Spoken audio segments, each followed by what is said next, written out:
होकर अगले 1 वर्षों में, क्योंकि 200 से भी ज्यादा बैठकें होंगी तो आप समझ सकते हैं कि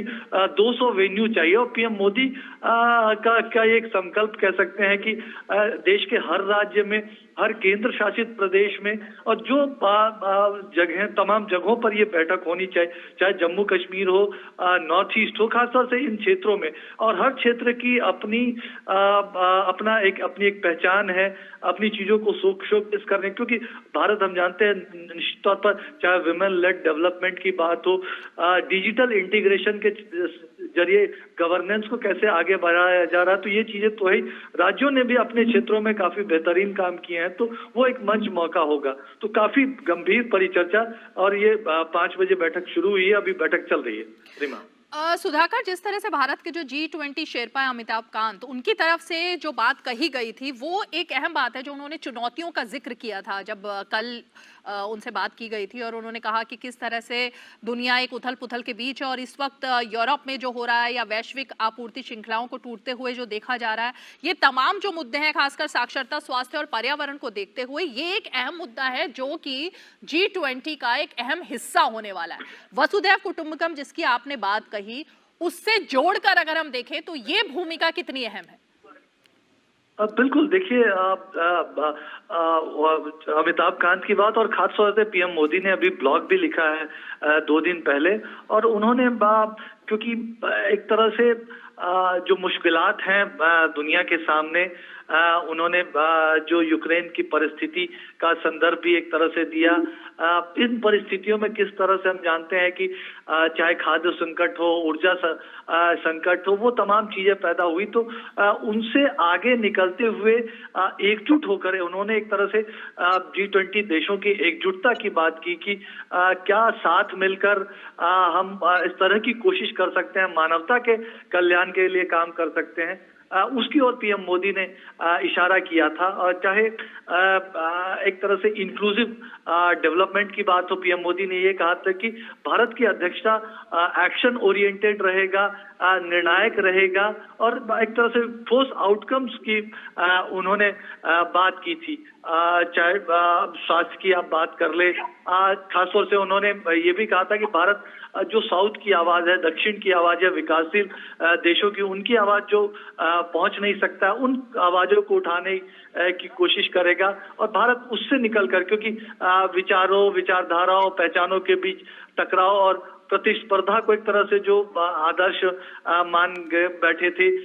जो महामारी में टीकों की जमाखोरी का एक तरह से हमने देखा किस तरह से विभिन्न देशों द्वारा किया गया, जो महत्वपूर्ण संसाधन है उसकी किस तरह से जमाखोरी की जाती है, आवश्यक वस्तुओं की आपूर्ति को एक तरह से हथियार बना लिया जाता है। तो उन चीजों से आगे निकलकर दुनिया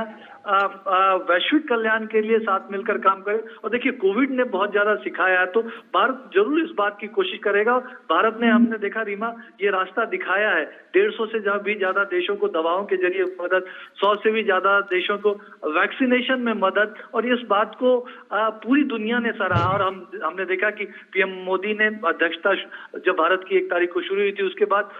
जो सहयोग की अपेक्षा की थी, तो आपने देखा चाहे अमेरिका के राष्ट्रपति हो, चाहे फ्रांस के राष्ट्रपति, विभिन्न दुनिया भर के, जापान के प्रधानमंत्री हो, ऑस्ट्रेलिया के प्रधानमंत्री हो, दुनिया भर ने भारत को एक तरह से मजबूत सपोर्ट देने की बात की है। तो अब देखिए, भारत का जो अभी एक ऑरा है प्रधानमंत्री मोदी के नेतृत्व में,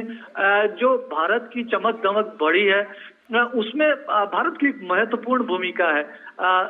जो भी क्राइसिस चल रहे हैं, चाहे युद्ध से दुनिया जूझ रही हो, फूड क्राइसिस से जूझ रही हो, क्लाइमेट क्राइसिस से जूझ रही हो, तो उसमें भारत एक निर्णायक भूमिका अदा कर सकता है, एक बड़ा नेतृत्व दे सकता है, और इसकी अपेक्षा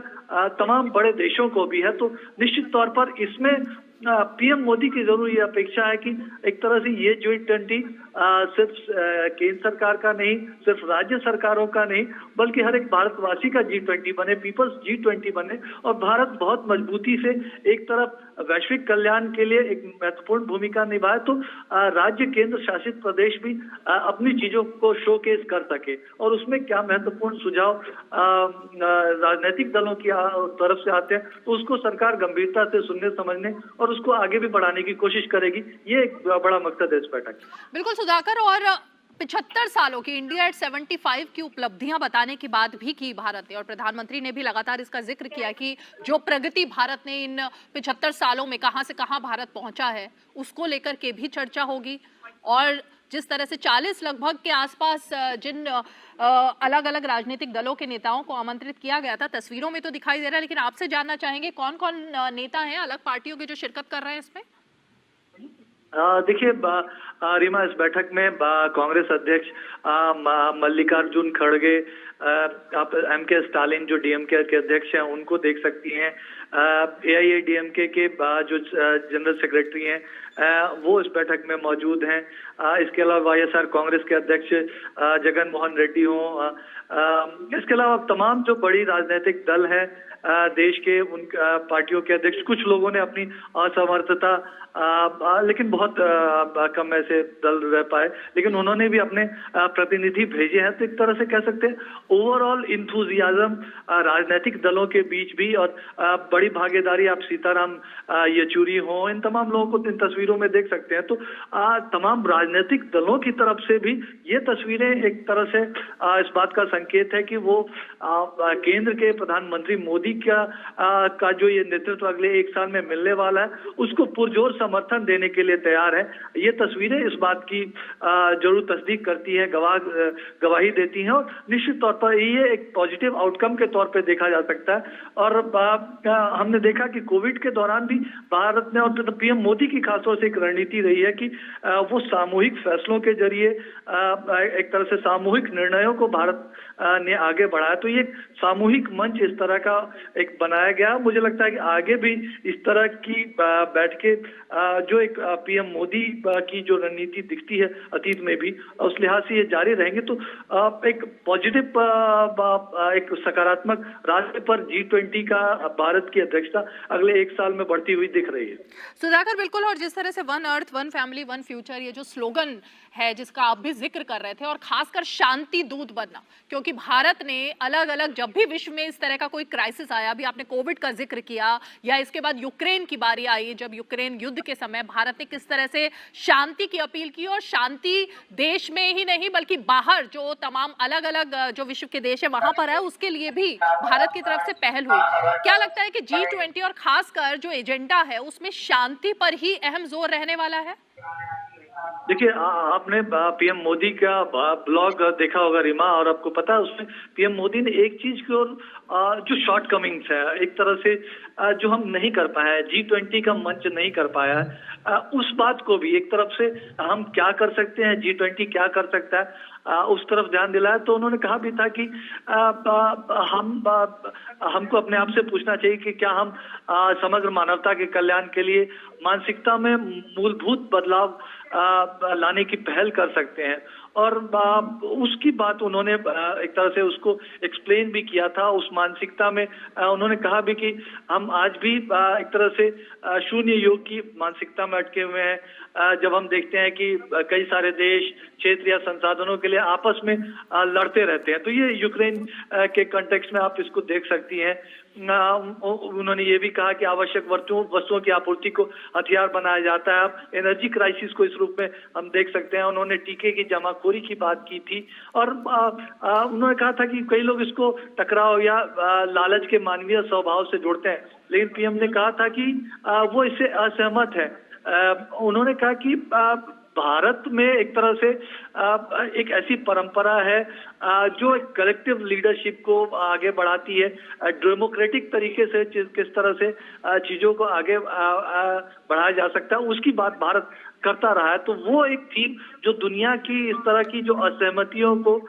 एक मंच पर लाकर एक तरह से एकजुटता में बदल सकती है, कि एक कॉमन फैक्टर के लिए, वो कॉमन फैक्टर आपने जो जिक्र किया, एक पृथ्वी, एक परिवार और एक भविष्य, उस कॉमन फैक्टर के साथ निश्चित तौर पर दुनिया के तमाम देश जुड़ना चाहेंगे, G20 के देश जुड़ना चाहेंगे। और निश्चित तौर पर